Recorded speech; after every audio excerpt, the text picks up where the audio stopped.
And there's another thing which is very similar to what you said. The addiction, you don't get rid of addiction. You replace it with something else. So when you're addicted to something you do on a daily basis, there are neural pathways created in your brain. It's the same as when you do something over and over and over again, it gets easier to do that, because Again, your brain has created. The brain just wants to save the energy. That's Exactly. all it does. And it creates those neural networks. So when you quit smoking, there's already a neural network created in your brain. So instead of destroying the neural network, you can replace it with something good, hopefully. Like when I was looking up like quitting smoking, like a lot of people, whenever they would crave a cigarette, they would go for a run. And I know a lot of people eat. I actually tried it too, calories and kind of make your mouth busy. Yeah, no, it's true. You actually gain weight because nicotine suppresses your diet, like it suppresses your hunger. Second, you burn calories at a lower rate when you're not on nicotine. When you're on nicotine, you burn calories more. Third, because of the cravings, you have oral fixations, you want to eat more. And it's 100% true that people gain weight or people eat more. They get their appetite back, basically. Better, and the food tastes better. Food tastes better. Everything tastes better. Like for my own personal example, for the last 10 days, I haven't smoked, or 11, I guess, hopefully now.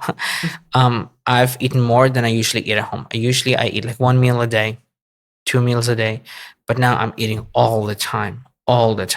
And it doesn't matter what you're eating. It's more like you enjoy food so much. And every time you want to smoke a cigarette, you kind of replace it with like something else to chew on. Like I have a pack of bubble gums. I'm so tired of bubble gums, man.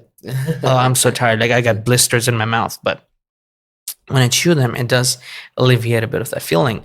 And at the same time, look, wording, I can't like stress it enough. It's so important. Like every time I want to smoke, I don't say that, oh, I wish I had a cigarette. I say, oh, I wish I could stretch. I'm reprogramming my brain. So then I stretch.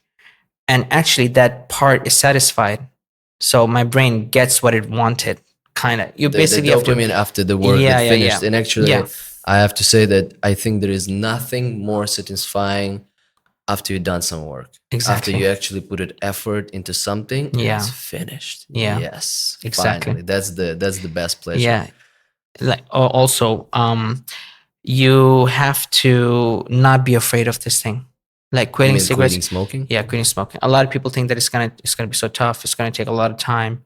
You know, no matter, I don't know when my cravings are gonna be over. Like for example, I remember in Russia, I used to go and I have associated some parts, like it's snowing outside. It's absolutely amazing. I just had a nice warm cup of tea. I'm on the balcony. It's cold. I'm smoking a cigarette. I want to do exactly those things without the cigarette or without nicotine. And I want it to be great because I don't want to go there and do that and be like, oh my God, it's not good enough. I need a cigarette, you know?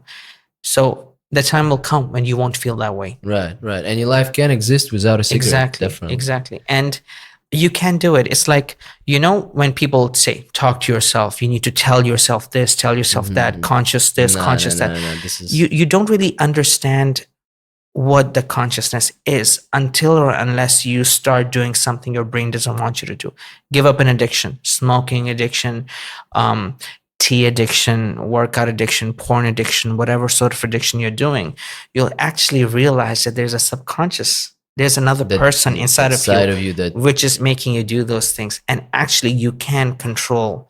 You have a conversation with yourself. Yeah. So you've like, you believe that, oh, it's all, you know, just nonsense. And people say, talk to yourself, look at yourself in the mirror, this and that. You don't feel anyone inside. You feel like, no, it's just me. Like, right. What are you talking about? You know?